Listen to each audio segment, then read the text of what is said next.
Hello guys, welcome back crazy talk. അങ്ങനെ ഞാൻ മറ്റൊരു മൂവി റിവ്യൂ ആയിട്ട് വന്നിരിക്കുകയാണ്. ആട് 3ൻ്റെ റിവ്യൂ ആണ് ഞാൻ പറയാൻ വന്നത്. അപ്പോൾ ഈ സിനിമ എന്ന് പറഞ്ഞാൽ ഒരു അടിപൊളി സിനിമയാണ്. ഞാൻ കുറേ കാലം വെയിറ്റ് ചെയ്ത് കാണാവുന്നൊരു സിനിമ ഇത്. അപ്പോൾ ഇതിനെക്കുറിച്ച് പറയുകയാണെന്ന് വെച്ചാൽ ഇതിൽ ഷാജി പാപ്പൻ്റെ അതുപോലെ പിള്ളാറിൻ്റെ ഒരു ആറാട്ടാണ് കാര്യമായിട്ടും. ഈ പടം ഫുൾ എൻ്റർടൈനിങ് പ്ലസ് ഫാൻറ്റസി വേറെ ലെവൽ കാര്യമായിട്ടും. ഈ സിനിമേൻ്റെ പിന്നെന്താ എടുത്തു പറയാനുള്ള ക്യാരക്ടേഴ്സ് എന്ന് പറഞ്ഞാൽ ഡ്യൂഡ്, അതുപോലെ പി ശശി, അതുപോലെ സാത്താൻ സേവിയർ, അതുപോലെ ഷാജി പാപ്പൻ പിള്ളാരും, അതുപോലെ സെർബത്ത് സെമീർ. അപ്പോൾ ഇതിനെപ്പറ്റി പറയാന്ന് വെച്ചാൽ ഈ ഡ്യൂഡിൻ്റെ ഒരു എൻട്രി അടിപൊളി. ഡ്യൂഡ് ഫസ്റ്റ് ഹാഫിൽ ഡ്യൂഡിന് അധികം മറ്റേ ടൈമൊന്നും ഉണ്ടാവില്ല. മൂപ്പരെ മറ്റേ ട്രെയിൻ ട്രാവൽ ആകുമ്പോൾ മറ്റേ ഫാസ്റ്റിലൊന്നും മൂപ്പർക്ക് അധികം ഇത് കിട്ടിയതില്ല. പക്ഷെ സെക്കൻഡ് ഹാഫിൽ ഡ്യൂഡിൻ്റെ പ്രസൻറ്റ് അടിപൊളി മോനെ. ഡ്യൂഡിൻ്റെ ഒരു എൻട്രി ഉണ്ട്. ആ എൻട്രി സെക്കൻഡ് ഹാഫിലാട്ടോ എൻട്രി. അത് നിങ്ങൾ തിയേറ്ററിൻ്റെ മസ്റ്റേ കാണേണ്ട എൻട്രിയാണ്. പിന്നെ അതുപോലെ തന്നെ എല്ലാ ക്യാരക്ടേഴ്സിനും ബെസ്റ്റ് ഇൻട്രോ അത് വിജയ് ബാബു ആയിക്കോട്ടെ മിഥുൻ മേനോനൊക്കെ കൊടുത്തിട്ടുണ്ട്. എല്ലാ ആൾക്കാർക്കും നല്ല ബെസ്റ്റ് സോങ്സും BGM-ഉം ബാക്ക്ഗ്രൗണ്ട് സ്കോറും അതുപോലെ ബെസ്റ്റ് ഇൻട്രോ കൊടുത്തണം. പിന്നെ ഡയറക്ഷൻ എന്ന് പറയാന്ന് വെച്ചാൽ വലിയ കുഴപ്പമില്ല. ഡയറക്ഷൻ എന്ന് പറഞ്ഞാൽ ആ മറ്റേ പാസ്റ്റും പ്രസൻറ്റും തമ്മിൽ കണക്ട് ചെയ്യണ ഒരു പിന്നെ ഇത് അടിപൊളിയാണ്. ഇത് മെയിനായി പറയുകയാണെന്ന് വെച്ചാൽ ഫാൻറ്റസി എലമെൻറ്റും അതുപോലെ പ്രസൻറ്റ് സിറ്റുവേഷനും തമ്മിൽ കണക്ട് ചെയ്യുന്ന ഒരു മൂവിയാണ്. അപ്പം ഞാൻ കൂടുതൽ വേണ്ട സ്പോയിൽ ചെയ്യിപ്പിണില്ല. പിന്നെ ഈ സിനിമേൻ്റെ എടുത്തു പറയാനുള്ള കാരണം ഇതിൻ്റെ സോങ്സും BGMs-ഉം അതുപോലെ എല്ലാ ക്യാരക്ടേഴ്സിനും കൊടുത്ത ബെസ്റ്റ് ഇൻട്രോസ് എല്ലാവരും അടിപൊളിയായി അഭിനയിച്ചു. എക്സ്പെഷ്യലി വിനായകൻ്റെ ഒരു സീനുണ്ട് മോനെ. സെക്കൻഡ് ഹാഫിലൊരു സീൻ ഇൻട്രോ അടിച്ച പൊളി. എനിക്കത് ഭയങ്കര ഇഷ്ടപ്പെട്ടു. പിന്നെ ജയസൂര്യൻ്റെ പിന്നെ നമുക്ക് ആട് 2ൻ്റെ അത്ര വരുന്നില്ല. കാരണം ആട് 2ൻ്റെ അത്ര ഒന്നും പടം വരുന്നില്ല. പക്ഷെ എനിക്ക് ആ പാസ്റ്റ് കുറച്ച് ലാഗായി തോന്നി. മറ്റേ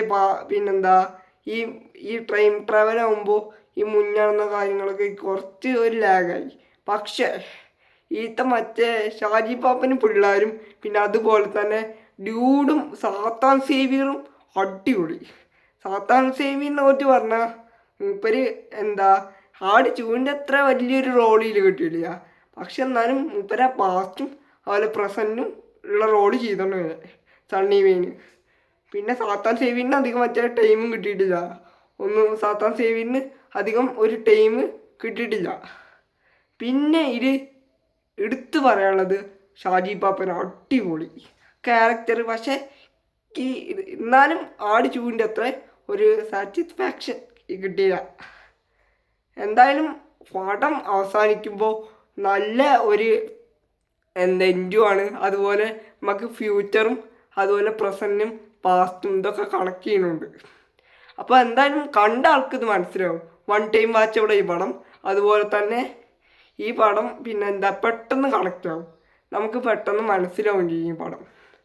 പിന്നെ ഇതിലേക്ക് വലിയ ഒരു ഇതായി കാണാത്തത് വിജയ് ബാബുവിനെ വെച്ചാൽ സെർബത്ത് സെമീർ. കാരണം ആ റോള് ആട് 2-ല് അടിപൊളി ചെയ്യുന്നതാണ്. പക്ഷെ ഇതിലെന്ന് പറഞ്ഞാൽ ആ റോളിന് വലിയ കോമഡി ഇല്ല. കോമഡി എന്ന് പറഞ്ഞാൽ കുറച്ച് കോമഡി ഉണ്ട്, പക്ഷെ വലിയ അങ്ങോട്ട് കോമഡി ഇല്ല. പിന്നെ സാത്താൻ സേവിയർ കഴിഞ്ഞതിൽ കുറച്ച് നല്ല കോമഡിയും ഇതുണ്ടാകും. പക്ഷെ ഇൻട്രോ അടിപൊളിയാണ് കേട്ടോ. സാത്താൻ സേവിയറിൻ്റെ ഒരു തീയൊക്കെ കത്തിച്ചിട്ടുണ്ട് ഒരു ഇൻട്രോ, അത് അടിപൊളിയാണ്. എല്ലാവർക്കും നല്ല ഇൻട്രോ ഉണ്ട്. പിന്നെ അറക്കലാകും അതിന് അടിപൊളി ചെയ്യുന്നതാണ് കേട്ടോ. ഷൈജു കുറുപ്പ് പാസ്റ്റിലും അതുപോലെ പ്രസൻറ്റ് സിറ്റുവേഷനും നേരെ എല്ലാ റോളും ചെയ്തോളൂ, നേരെ അഭിനയിച്ചോളൂ. പിന്നെ എനിക്ക് അർക്കലബുവിൻ്റെ കാര്യം എന്ന് പറഞ്ഞാൽ മറ്റേ കുറച്ച് സീൻസ് പിന്നെ നമ്മൾ ട്രെയിലർ കണ്ടത് ഇതിലില്ല. അതാണ് എനിക്ക് കുറച്ച് ഒരു ഇതായി തോന്നിയത്. പിന്നെ ട്രെയിലറിന് വെച്ച് നോക്കുമ്പോൾ ഈ പടം അടിപൊളിയാണ്. ട്രെയിലറും അടിപൊളിയാണ്, അതുപോലെ ഈ പടം അടിപൊളിയാണ്. പിന്നെ ഡയറക്ഷൻ എന്ന് പറഞ്ഞാൽ മിഥുൻ മേനോയുടെ അത് പൊളിച്ചണം കേട്ടോ. പിന്നെ പ്രൊഡക്ഷൻ ഈ സിനിമയ്ക്ക് എന്താ വേണ്ടത് അത് വിജയ് ബാബു പ്രൊഡക്റ്റ് ചെയ്തോളൂ. പൈസ ഇറക്കിയത് വെറുതെ അല്ലാന്ന് ഈ സിനിമയെ കൂടി ഒരു തെളിയിച്ചു. മലയാളം ഫിലിമിന് പറ്റിയൊരു ടൈം ട്രാവൽ സാധനം തന്നെ ഇതിൽ പിടിച്ചാണ്.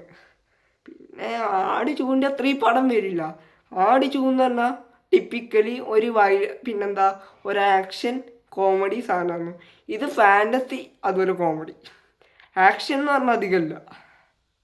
അപ്പം എന്ന് പറഞ്ഞാൽ ഇത് ഭയങ്കര ചിരി വരും. തിയേറ്ററിൽ പോയാൽ നിന്ന് ചിരിക്കും.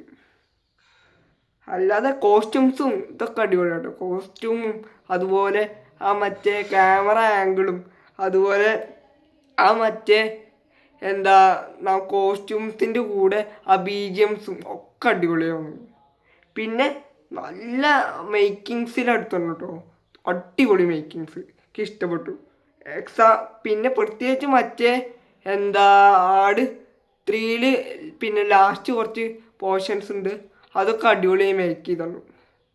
പിന്നെ ഇത് വേറൊരു ക്യാരക്ടർ വരുന്നുണ്ട്. അത് പ്രസൻറ്റിലും വരുന്നുണ്ട് പാസ്റ്റിലും വരുന്നുണ്ട്. ഒരു ലേഡി ക്യാരക്ടറാണ്. പക്ഷെ വന്ന് കുറച്ച് നേരം കാണിച്ചാലും അടിച്ചങ്ങോട്ട് പൊളിച്ചു. കാരണം തന്നെ പിന്നെന്താ ആ ക്യാരക്ടർ മാത്രം കുറച്ച് ആക്ഷൻ ചെയ്തിട്ടുണ്ട്. രണ്ട് മൂന്ന് ആക്ഷൻ സീൻസൊക്കെ ചെയ്തിട്ടുണ്ട്. ബാക്കിയുള്ളവരെ ആക്ഷൻ ചെയ്തിട്ടുണ്ട്. പക്ഷേ പിന്നെന്താ ഈ ക്യാരക്ടറാണ് കുറച്ചും കൂടി ഒരു ആക്ഷൻ വന്നിട്ട് കുറച്ച് സമയം കൊണ്ട് പിന്നെന്താ തമാശ ഒന്നും ഇല്ലാതെ ആക്ഷൻ ചെയ്തിട്ട് പോകുന്നത്. പിന്നെ ആട് 1 മറ്റേ നീലക്കൊടുവേലി, 2 കമ്മട്ടം, 3 മറ്റേ ടൈം ട്രാവൽ മിഷൻ മറ്റേ അങ്ങനെ സാധനമാണ്. ഞാൻ ഇനി അധികം സ്പോയിലിപ്പിക്കണില്ല. അപ്പോൾ എന്തൊക്കെയാണ് ഈ പടം അടിപൊളിയാണ്. അപ്പോൾ ഈ അഭിനയിച്ചവരും അതുപോലെ ഡയറക്റ്റ് ചെയ്ത മിഥുൻ മാനുവലും അതുപോലെ പ്രൊഡക്ഷൻ ചെയ്ത വിജയ് ബാബു എല്ലാവരും അടിപൊളി ചെയ്തു. അപ്പോൾ അത്രയ്ക്ക് എനിക്ക് പറയാനുള്ളത്. അപ്പോൾ ഈ പടം കാണുക തിയേറ്ററിൽ തന്നെ പോയി കാണണം. വിനായകൻ അടിപൊളി. അപ്പോൾ ശരി. അപ്പോൾ ഈ വീഡിയോ കണ്ട എല്ലാവരും സബ്സ്ക്രൈബ് ചെയ്യുക, ലൈക്ക് ചെയ്യുക, കമൻറ്റ് ചെയ്യുക. അപ്പോൾ ശരി.